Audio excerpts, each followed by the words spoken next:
Primeira carta de Paulo a Timóteo. Nós vamos ler o capítulo inteiro. Vocês aguentam? Vamos ler esse capítulo inteiro? Vamos lá. Diz assim a palavra de Deus: Eu, Paulo, apóstolo de Cristo Jesus, por ordem de Deus, nosso Salvador, e de Cristo Jesus, nossa esperança, escrevo esta carta a Timóteo, meu verdadeiro filho na fé. Que Deus, o Pai, e Cristo Jesus, nosso Senhor, lhe deem graça, misericórdia e paz.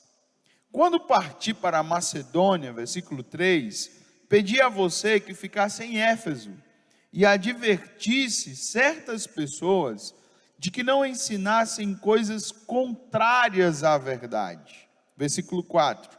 Nem desperdiçassem tempo com discussões intermináveis sobre mitos e genealogias, que só levam, a especulações sem sentido, em vez de promover o propósito de Deus, que é realizado pela fé. Versículo 5, vamos lá. O alvo de minha instrução é o amor, que vem de um coração puro, de uma consciência limpa e de uma fé sincera. Alguns, porém, se desviaram dessas coisas e passam o tempo em discussões inúteis. Querem ser conhecidos como mestres da lei, mas não sabem do que estão falando, embora o façam com tanta confiança. Sabemos que a lei é boa quando usada corretamente, pois a lei não foi criada para os que fazem o que é certo, mas para, irmãos, vai vir uma lista enorme agora, olha aí, mas para os transgressores e rebeldes, para os irreverentes e pecadores, para os ímpios e profanos. Ela é para os que matam pai ou mãe, ou cometem outros homicídios. Versículo 10. Para os que vivem na imoralidade sexual, para os que praticam a homossexualidade, e também para os sequestradores, e talvez na sua versão tenha traficantes de escravos. Eu ainda estou no versículo 10. Os mentirosos, os que juram falsamente, ou que fazem qualquer outra coisa que contradiga o ensino verdadeiro, que vem das boas novas gloriosas confiadas a mim por nosso Deus bendito. Versículo 12. Agradeço àquele que me deu forças, Cristo Jesus nosso Senhor, que me considerou digno de confiança e me designou para servi-lo. Embora eu fosse blasfemo, perseguidor e violento, contudo, recebi misericórdia, porque agia por ignorância e incredulidade. O Senhor fez sua graça transbordar e me encheu da fé e do amor que vem de Cristo Jesus. Esta é uma afirmação digna de confiança e todos devem aceitá-la. 2 pontos e abre aspas. Cristo Jesus veio ao mundo para salvar os pecadores. Será que nós podemos dizer juntos essa frase? Cristo Jesus veio ao mundo para salvar os pecadores. A última vez, depois não peço mais, tá? Cristo Jesus veio ao mundo para salvar os pecadores. Fecha aspas, e Paulo continua dizendo: e eu sou o pior de todos. Mas foi por isso que eu, o pior de todos, eu estou no versículo 16, recebi misericórdia. Porque assim, Cristo Jesus, para que assim Cristo Jesus mostrasse quanto é paciente. Desse modo, sirvo de exemplo a todos que vierem a crer nele para a vida eterna. Agora o versículo 17 é um versículo especial, irmãos. Olha só. Honra e glória a Deus para todo sempre. Ele é o Rei eterno, invisível e imortal. Ele é o único Deus. Amém. Nós vamos parar aqui. O capítulo 1 não encerra aqui, tá? Mas nós vamos deixar a continuação desse final do capítulo 1 e o capítulo 2 para a nossa meditação da noite. Nós estamos seguindo um tema nessa nova etapa das nossas pregações na igreja. E o tema é Deus, o mais importante. Antes nós estávamos falando sobre pessoas são mais importantes. E ficou até engraçado. Lá em casa, tudo agora virava motivo de falar, sabe? Ó, pessoas são mais importantes, viu? Epa, pessoas são mais importantes. Ó, não faça isso. Já teve casal aqui da igreja que já veio falar comigo, dizendo, minha mulher estava prestando mais atenção no cachorrinho, na cachorrinha do que em mim. Eu tive que dizer a ela, olha, pessoas são mais importantes.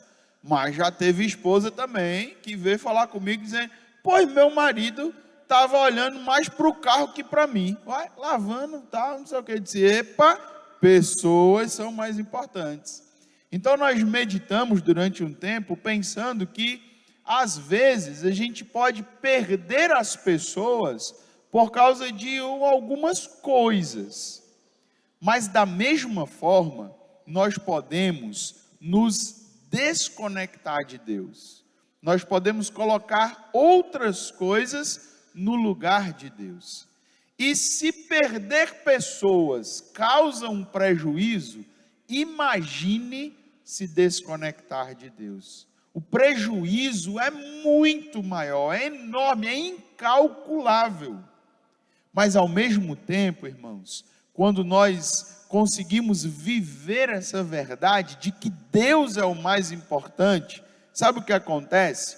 Essa verdade, colocar Deus no lugar certo, organiza a nossa vida, equilibra as nossas emoções, cura a nossa alma, liberta a gente de tanta coisa. Então eu creio que nós viveremos dias maravilhosos quando nós conseguirmos colocar em prática essa temática. E eu sou o primeiro nessa fila, tá bom? Eu estou pregando primeiro para mim, irmãos, não é para vocês não, tá? Deus, Ele é o mais importante.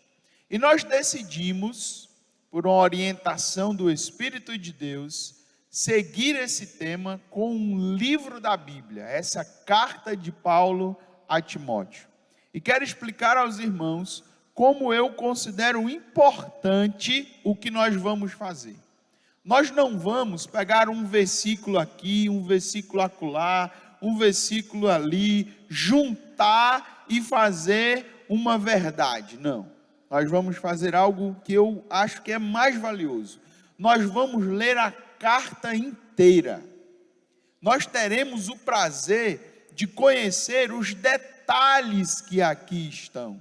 Nós vamos ter o prazer de aprender os princípios que Paulo quis deixar para Timóteo nessa carta inteira.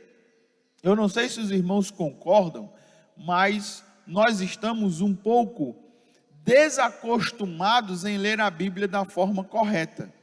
Quer ver? Deixa eu lhe dar um exemplo. Quando você pega um livro para ler, qualquer livro, como é que você lê esse livro? Você não lê esse livro pegando ele, você acabou de comprar o livro, você não chega em casa e abre assim em qualquer página e lê um parágrafo que você achou ali. talvez você possa até ter esse hábito, mas você sabe, o normal, digamos assim, o autor pretendeu, vamos falar dessa forma, que nós lêssemos o livro dele como? Introdução, capítulo 1, capítulo... Às vezes a gente é teimoso, pula, né? Começa, eu quero ler logo o final, tal. Mas o autor não pretendeu assim? Capítulo 2, a conclusão ele deixou para lá, para o final. E quando ele escreveu o livro, ele escreveu para que a gente lesse todo ou para que a gente lesse só algumas partes? O autor, ele escreveu para que a gente lesse todo. Se ele quisesse que a gente lesse menos, ele escreve menos. Se ele quisesse que a gente lesse mais, ele escreve mais. Vocês acham que o autor desse livro aqui quis que a gente lesse ele como? Não é do mesmo jeito? Ler o livro inteiro, aprender tudo, ver tudo. E às vezes, irmãos, vocês me permitam esse parágrafo para explicar essa temática. Nós estamos lendo a Bíblia apenas escolhendo algumas partes. Então, eu espero que os irmãos entendam, compreendam e gostem desse formato que nós vamos assumir de ser bíblicos.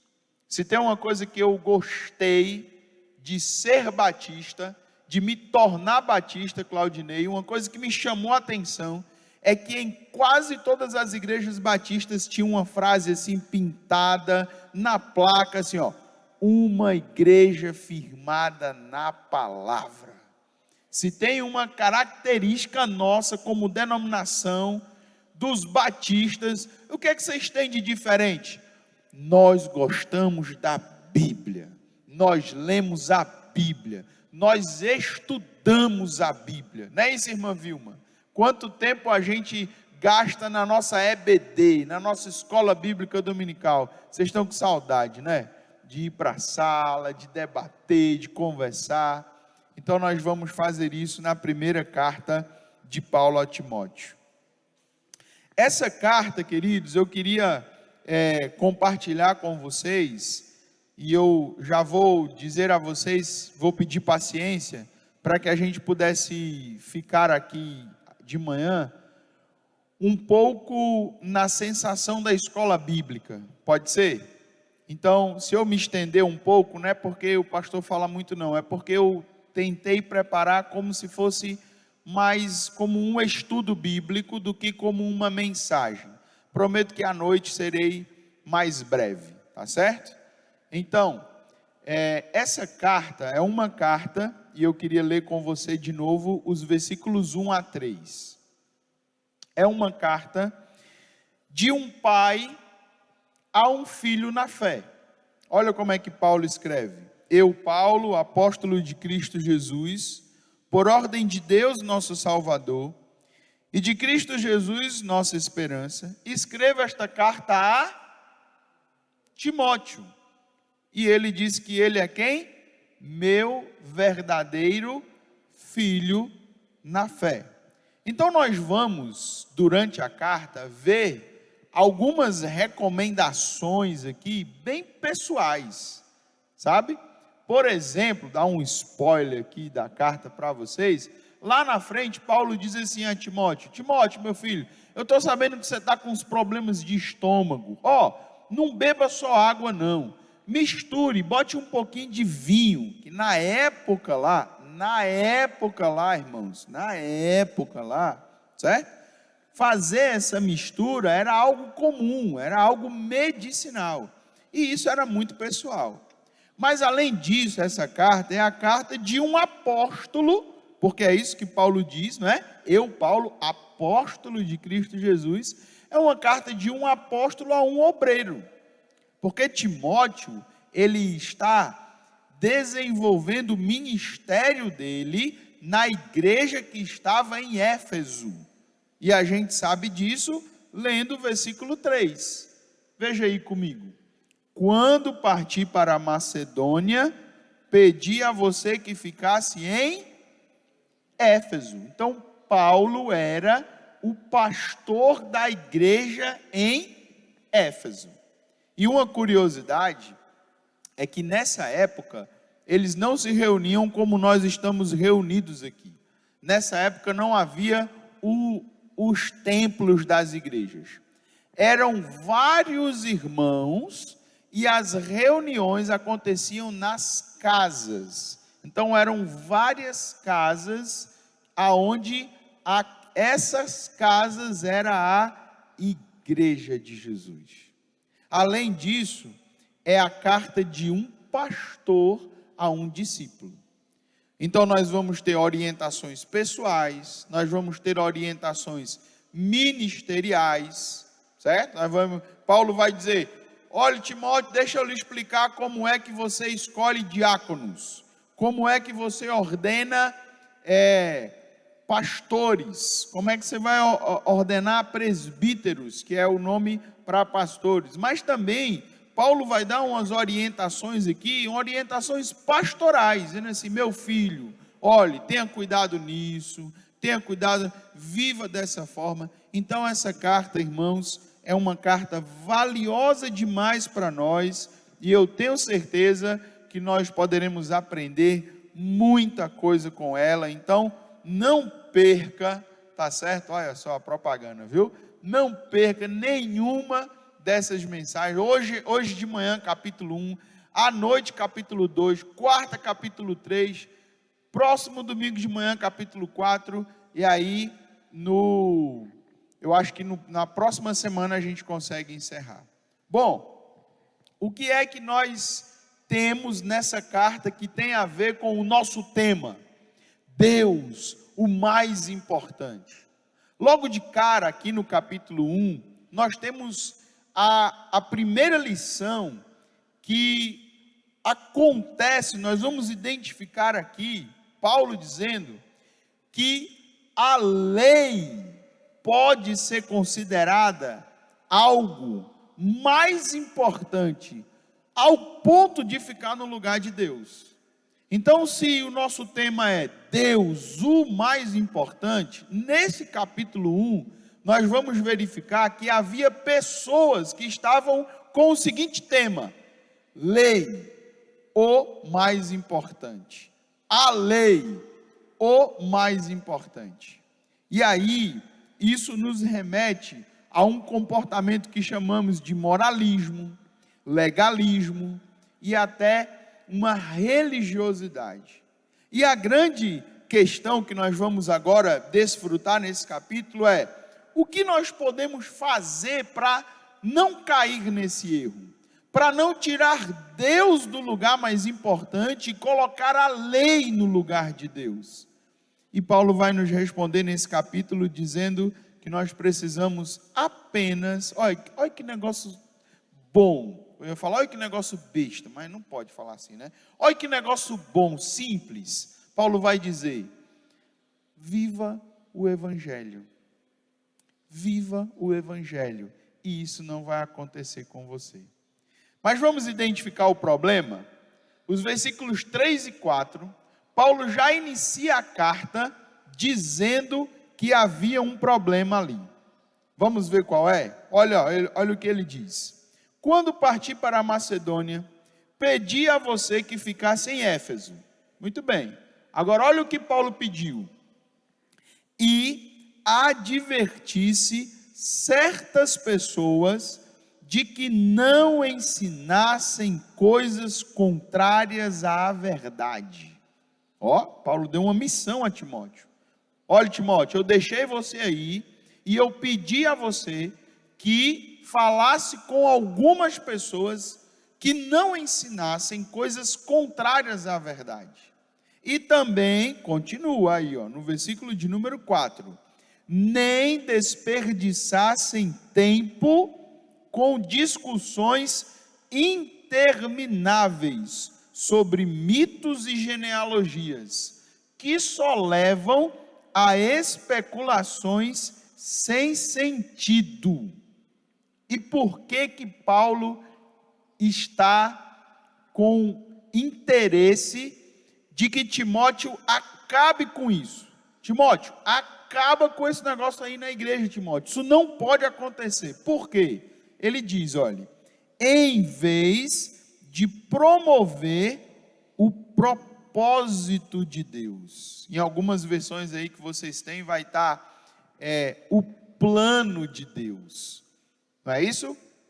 Eu não sei qual a versão que os irmãos estão usando, eu estou utilizando aqui a nova versão transformadora, tá? Mas eu vou abrir aqui na versão atualizada para poder fazer a comparação com os irmãos. E o bom do aplicativo hoje, se vocês utilizam, é que você pode ler a Bíblia em várias versões. Então, na versão atualizada, esse versículo Paulo vai dizer: discussões, essas coisas mais promovem discussões do que o serviço de Deus, ou o plano de Deus. Então eu quero que os irmãos pensem que Paulo foi lá em Éfeso, Paulo pregou o evangelho, Paulo deixou a igreja lá, mas ele percebeu que havia pessoas que estavam pregando coisas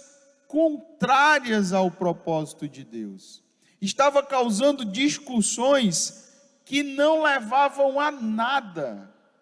E eu não sei se você já se pegou na situação de trabalhar com alguém, por exemplo, que o objetivo do trabalho é fazer isso, mas aquela pessoa, ela não consegue ir no objetivo, ela desvia, ela desvirtua, e ela vai falar sobre outras coisas, viver outras coisas, pensar em outras coisas.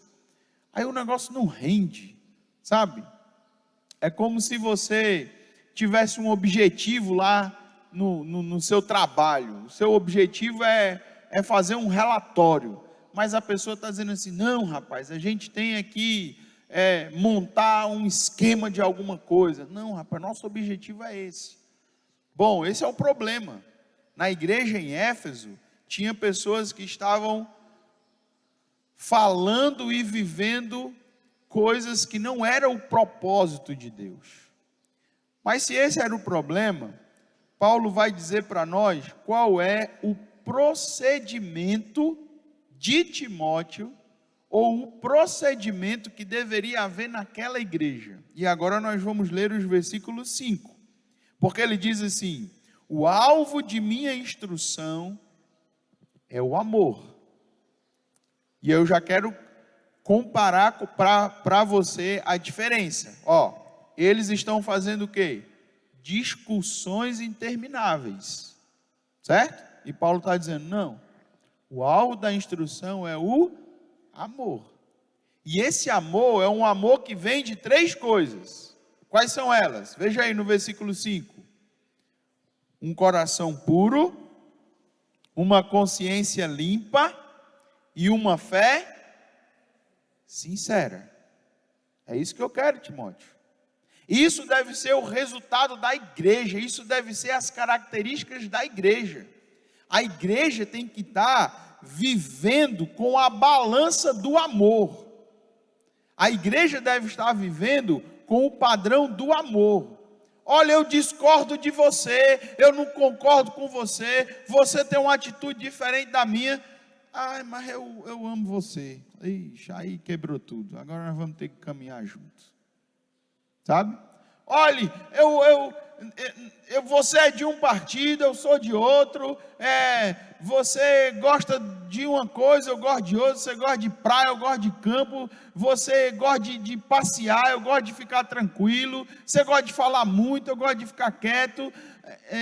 Mas aí vamos ter que botar a régua do amor aqui. Então nós vamos ter que caminhar juntos. Veja se isso não é o contrário de discussões intermináveis que estavam acontecendo ali. E Paulo diz: olha, isso acontece quando nós temos 3 coisas simples: um coração puro, uma consciência limpa e uma fé sincera. Mas olha o que ele diz no versículo de número 6, nós acabamos de ler o 5. Alguns, porém, se desviaram dessas coisas, dessas três coisas que nós falamos, e passam o tempo em discussões inúteis. Vocês estão com pressa para ir para casa? Vocês estão tranquilos? O almoço ficou no ponto? Então, vamos lá. Olhe, pare para pensar aí. O que vem à sua cabeça quando a gente fala em discussões inúteis? Vamos trazer para a nossa realidade hoje, tá? Eu tenho até uns exemplos para dar aqui, mas eu não quero dar para não machucar ninguém, tá certo? Mas quando a gente fala assim, Paulo está falando assim, alguns se desviaram dessas coisas, do amor, da consciência, da fé, para discussões inúteis. E o que vem à sua cabeça? Que exemplo? Se nós estivéssemos agora numa roda de conversa, eu ia pedir a vocês para falar. E talvez vocês me falassem que muitas vezes o futebol é uma discussão inútil, porque eu vou conseguir convencer você que meu time é melhor que o seu, mesmo que o seu tenha perdido. Olha, meu time acabou de perder, ser eliminado. Vou ver se vocês conseguem adivinhar qual é meu time, tá? Perdeu para um time fraco, foi eliminado da semifinal do campeonato. Está todo mundo falando mal dele, mas venha tentar me convencer que o seu time é melhor que o meu. Eu vou defender o meu, rapaz. Eu vou dizer que o meu tem história, o meu tem não sei. Olha, discussões inúteis. Talvez você diga que política seja discussões inúteis. Ixi, como é? Porque, olha, você vai tentar me convencer que a sua ideologia política é melhor que a minha. Será que você vai conseguir? Você vai dizer, olha, A mais B é assim e tal, não sei o quê. Eu vou dizer o quê do lado de cá? Hein? Eu vou dizer, não, você está todo errado, é porque você não sei o quê, eu é que entendo, esse é o meu lado. O que Paulo está dizendo aqui, olha, alguns se desviaram dessas coisas, rasgaram a régua do amor, a balança do amor, o padrão do amor. Mas vamos descobrir quem são essas pessoas da época de Paulo? Ixi, isso aqui é legal. Quem são essas pessoas? Paulo diz, olha, no versículo 7.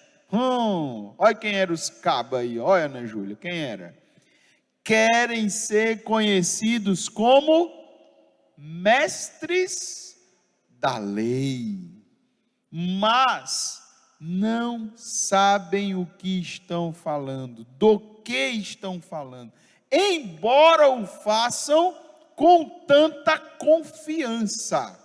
Agora eu quero que você imagine alguém que não tem esse entendimento todo, mas é tão eufórico naquilo que defende, que acha que está, olha, é assim porque eu entendo. Aí você olha assim, meu Deus do céu, olha, Paulo está olhando para eles, para esses mestres da lei da mesma forma. Apesar deles dizerem com tanta confiança o que estão dizendo, eles não sabem do que estão falando. Nós já achamos o problema era que a lei estava sendo colocada acima de Deus, ou no lugar de Deus. Já achamos as pessoas que eram os mestres da lei. Agora nós vamos identificar a correção que Paulo faz desse ensino, porque Paulo vai nos conduzir agora nos versículos 8 a 11, explicando o que realmente é o propósito da lei. Essas pessoas, elas estavam dizendo assim, olha, tem que obedecer à lei, tem que vir para a lei é que traz salvação. Então eles estavam trabalhando com a lei, dizendo algo errado, e Paulo já no versículo 8, ele diz o que sobre a lei? Ele diz, sabemos que a lei é boa, mas quando usada corretamente. A lei é boa quando usada corretamente. Deixa eu ver como é que está na versão atualizada, versículo 8. Sabemos que a lei é boa se alguém se utiliza dela de modo legítimo. Então eles não estavam usando a lei da forma correta. E Paulo agora vai nos explicar. Bom, Paulo vai nos dizer, irmão, que a forma correta de usar a lei, o propósito da lei é simples, é muito simples. A lei, ela revela o pecado e ela aponta o Salvador. Para que serve a lei? Muito simples. Ela revela o pecado, ok? A lei mostra que você erra e ela aponta o Salvador. E qual é o uso errado? O uso errado é quando a lei estimula o orgulho. Quando a lei, ela em vez de apontar o Salvador, ela nos conduz a uma sensação de infalibilidade. E agora a gente vai começar a fazer um autodiagnóstico. Vocês se permitem fazer isso? Nós temos que ler a Bíblia colocando a nossa vida também à prova. Será que eu não estou como eles? Olha, para fazer esse autodiagnóstico, nós temos que ver se nós consideramos que não podemos errar. Porque a lei produz isso. Ela produz o orgulho. E olha o que Paulo vai dizer sobre a lei. Versículo 9. A lei não foi criada para os que fazem o que é certo. A lei não foi criada para os que fazem o que é certo. Na versão atualizada, Paulo vai dizer, tendo em vista que não se promulga lei para quem é justo. Deixa eu dar um exemplo para vocês. Na Bíblia, o livro, que livro que surgiu a lei? Vamos lembrar, Gênesis, Êxodo, Número, Levítico, Deuteronômio, Josué, Juízes, Ruth e tal. Em que livro surgiu a lei? Vocês vão lembrar que foi em Êxodo. O povo estava ao pé do Monte Sinai, correto? No Jardim do Éden tinha lei, irmã Vilma? Deus disse assim, Adão, venha cá que eu vou lhe dar 2 tábuas com lei. Não, primeiro que não dava para ter, irmão Luiz, o 10º mandamento, né? Não cobiçarás o que é do outro, a mulher do próximo. Não tinha, só tinha a dele. Então, olha só, está vendo? Não havia lei. Agora, havia um mandamento. Deus deixou um detalhe. Ele disse, Adão, não coma da árvore do conhecimento do bem e do mal. Mas Deus disse isso porque ele queria dizer assim, Adão, não coma não, Adão.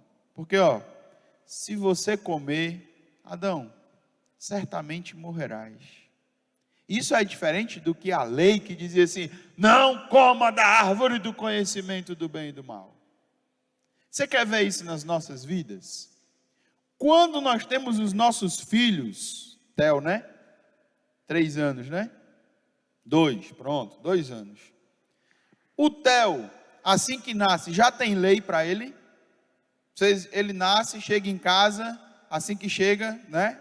Aí vocês colocam ele lá e já diz, bora, aqui em casa o negócio é o seguinte, manual, tá aqui, assim, é assim? Não. Sabe como é que a gente vai criando os nossos filhos? A gente cria eles sem a lei. Sabe por quê? Porque não tem a necessidade da lei. Não tem, eles são bebês. Eles estão ali, como Adão era um bebê. Deixa eu tentar explicar melhor ainda. Claudinei conheceu o seminário que eu estudei, e lá no seminário, irmão Gilmar, lá tem lei, viu? Eita, mas lá tem lei. Olha, eu vou dizer para o senhor, É tanto não pode naquele lugar. Samara sabe o que eu estou falando. É tanto não pode nesse lugar. Não pode, não pode, não pode, não deve. Não pode, não pode, não pode, não faça. Não pode, não pode, não pode, pois é. Aí a gente, nós que somos alunos, a gente diz assim, eita meu Deus do céu, mas é muita lei, é mais do que na época do deserto. Mas deixa eu lhe contar uma coisa interessante. Houve um período que eles extinguiram o livro de regras. Eu não sei se Samara sabia dessa. Quando eles vieram, Samara, de Minas para cá, para Petrolina, eles tiraram, eles disseram assim, olha, não vai ter regra nenhuma. Não vai ter regra nenhuma. Pode viver à vontade. Aí viveram sem lei. Só que sabe o que aconteceu? Um começou a fazer uma coisa errada. O outro começou a fazer outra coisa errada. O outro começou a fazer outra coisa errada. Aí o que foi aparecendo? A lei. Então a lei veio para quê? A lei passou a existir para quê? Ó, esses dois aqui, para quem não está vendo, né? Ananda e Clênio, daqui a pouco vão botar lei na casa. Se já não tiver. Já tem, né? Já tem um livrinho de regras já, né? Por quê? Porque o rapazinho de 2 anos já começou a fazer coisa errada. Já começou a querer. Aí tem que aparecer a lei. Olha, não pode mexer aí, menino. Aí os pequenininhos querem arrumar a feira, né? A gente chega, bota lá, aí eles abrem um armário, aí querem arrumar, quer botar tudo para fora, levar para a sala, levar para o quarto, ajeitar. Aí qual é a lei? Não pode. Bom, eu estou dizendo tudo isso para vocês, para que a gente possa, segundo a orientação de Paulo, colocar a lei no lugar correto.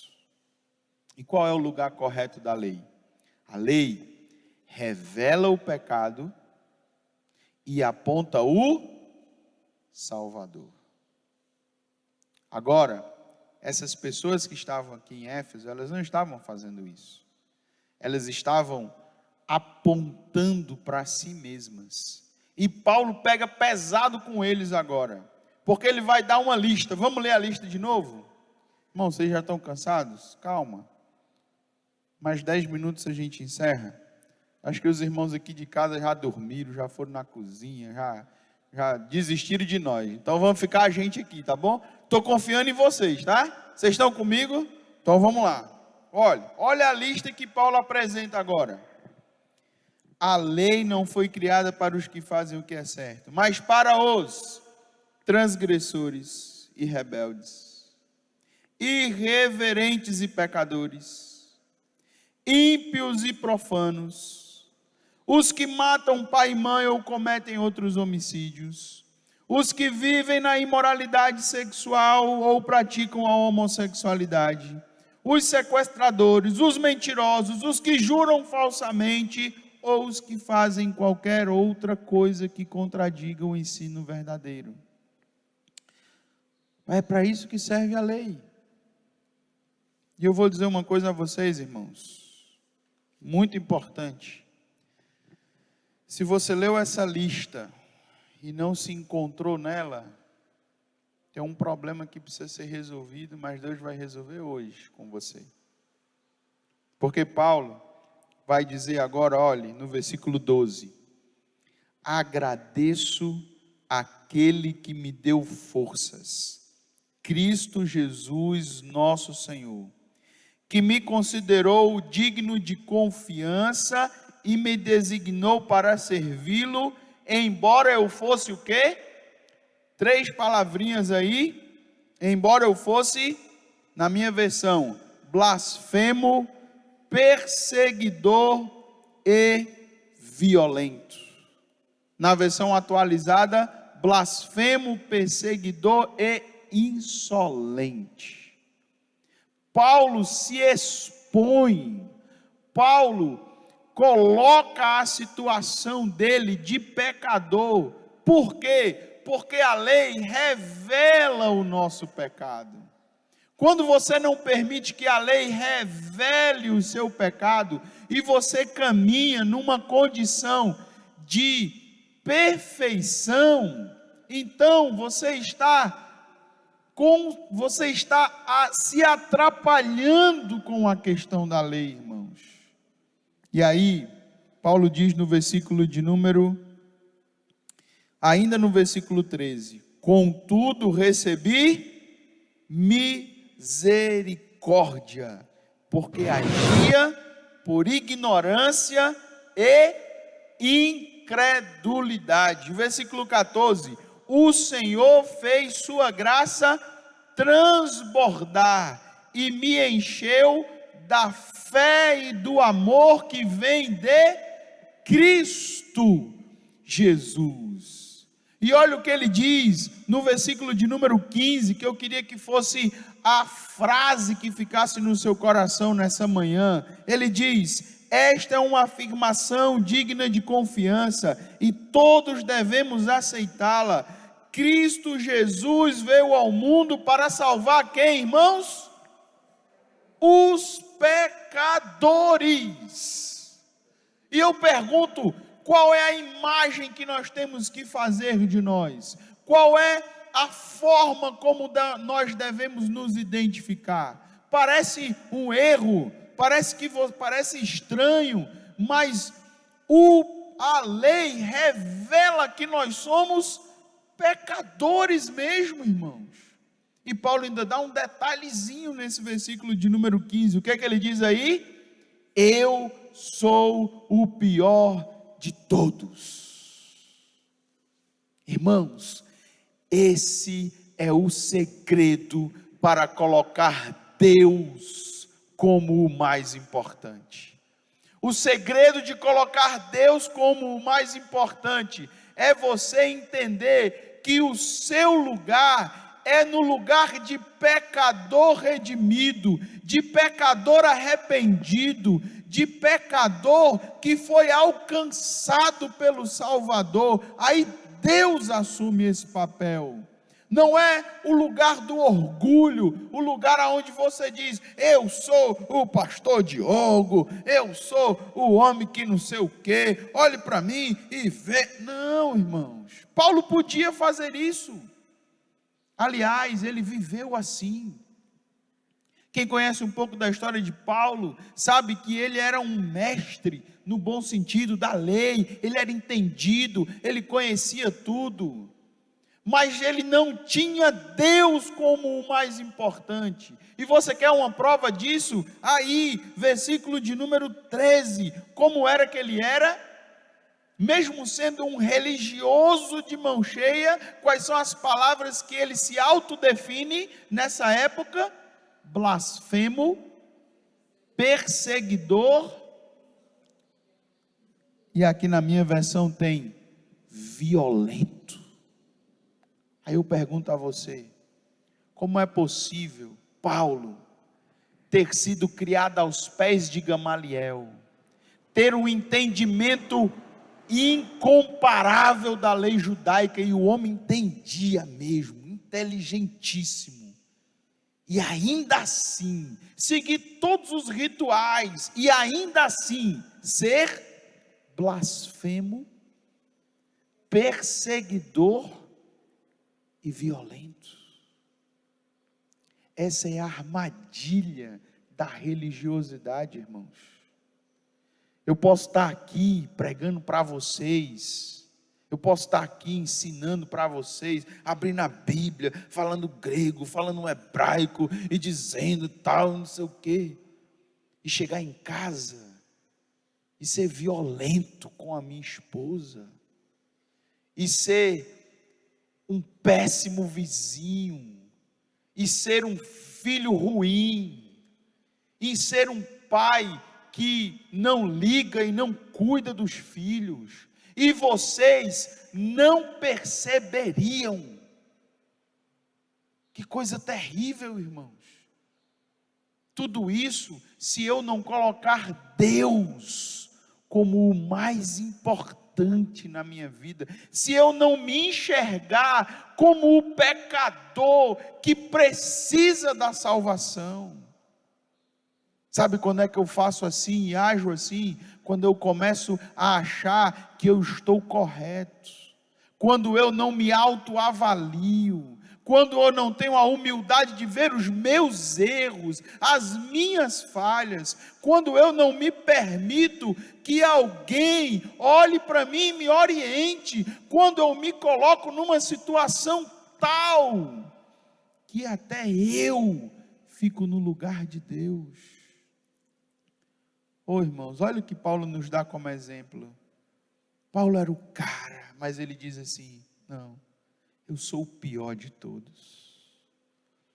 Eu queria lhe dar um conselho, irmãos, um conselho que eu quero seguir, que a gente consiga ter essa humildade que o Evangelho traz, e poder dizer assim: eu preciso de ajuda, eu preciso da graça, eu preciso da misericórdia, eu preciso de libertação, eu preciso de ajuda espiritual, eu não sou perfeito, eu tenho o meu defeito. Irmãos, quando isso começa a acontecer, olha o que Paulo nos diz no versículo de número 16: foi por isso que eu, o pior dos pecadores, recebi misericórdia, para que assim Cristo Jesus mostrasse o quanto Ele é paciente. Paulo ainda diz: desse modo sirvo de exemplo a todos que vierem a crer nele para a vida eterna. Exemplo para todos que vierem a crer nele. Irmãos, eu já tive experiência religiosa na minha vida, de entrar numa igreja, e a sensação na igreja ser assim: todos nós aqui somos perfeitos, eu sou um marido perfeito, a esposa diz: eu sou uma esposa perfeita, os meus filhos são filhos perfeitos, e você quem é? E você faz o quê? Aqui é todo mundo correto. Irmãos, isso gera um orgulho, isso gera uma sensação assim, sabe, de olhar as pessoas, não é a régua do amor, é a régua do orgulho, e isso causa tanto mal. Agora imagine se a gente viver num ambiente em que a gente diga assim: cara, eu preciso tanto de Deus, eu estou lutando tanto para vencer, para melhorar, já consegui vencer em algumas coisas, mas ora por mim, que eu preciso de ajuda no meu casamento. O casamento não é fácil, de vez em quando eu perco a paciência com a mulher, aí falo umas coisas que não é para dizer, tenho que pedir perdão a ela. De vez em quando eu vou educar meus filhos, aí eu fico irado e bato de um jeito errado. De vez em quando eu me perco no trabalho, não dou atenção aos meninos. Ora por mim, para que eu consiga melhorar. O que isso vai gerar em nós, irmãos? Vai gerar o que Paulo está dizendo aqui, vai gerar exemplos de misericórdia de Deus para as nossas vidas. É por isso, irmãos, que Paulo encerra esse nosso trecho, e agora vocês ficaram felizes, né, quando falou encerra. É por isso que Paulo encerra esse trecho do versículo 17, dizendo essa expressão, olha aí: honra e glória a Deus para todo sempre. Honra e glória a quem? A Deus.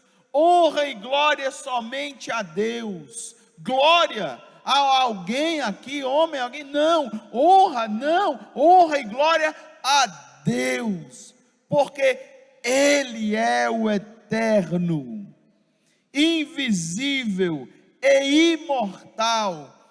Ele é o único Deus. Eu espero que essa nossa caminhada aqui por esses versículos leve você para casa hoje pensando assim: Jesus Cristo veio ao mundo para me salvar. Jesus Cristo veio ao mundo para me redimir. Eu não passo de um pecador que precisa da graça, da misericórdia. Eu espero que essa caminhada por esses versículos aqui cure-nos contra o legalismo de dizer assim: não, eu sou perfeito, não. Eu espero que essa caminhada gere em nós a sensação de que nós estamos vivendo, caminhando, porque Deus é o mais importante. e que a gente possa sair daqui, irmãos, para viver o nosso dia confessando isso ao Senhor. E aí, eu queria que a gente pudesse encerrar com uma oração muito sincera, muito sincera. E eu não sei qual música, Nanda, vocês vão cantar agora. Vocês inventam uma aí, ou uma dessas que a gente cantou no início. Mas eu queria que nós pudéssemos encerrar fazendo uma oração de confissão ao Senhor nosso Deus. Irmãos, para Deus assumir o lugar de mais importante, nós temos que sair do lugar do orgulho. Nós temos que assumir a nossa posição de pecadores que foram salvos. Queria convidar você a falar com Deus dizendo assim: Senhor, eu posso até disfarçar, mas o Senhor sabe o tamanho da minha língua. Oh Jesus, o Senhor sabe que os meus olhos são maus de vez em quando. O Senhor sabe que o meu coração tem um ou outro sentimento ainda de amargura, de rancor. Oh Senhor, o Senhor sabe como às vezes eu sou tentado pelo orgulho. Oh Senhor, o Senhor sabe como eu preciso de Ti. O Senhor sabe como eu dependo da Tua misericórdia. E eu quero, Senhor, sair daqui hoje dizendo que a honra e a glória sejam dadas a Ti para todo sempre. Eu quero sair daqui hoje dizendo que o Senhor é o Rei eterno, o Senhor é o invisível, o Senhor é o imortal. Eu quero sair daqui dizendo que o Senhor é o único Deus. Vamos fazer isso? Vamos ficar de pé? Vamos fazer essa oração? E vamos cantar essa canção juntos?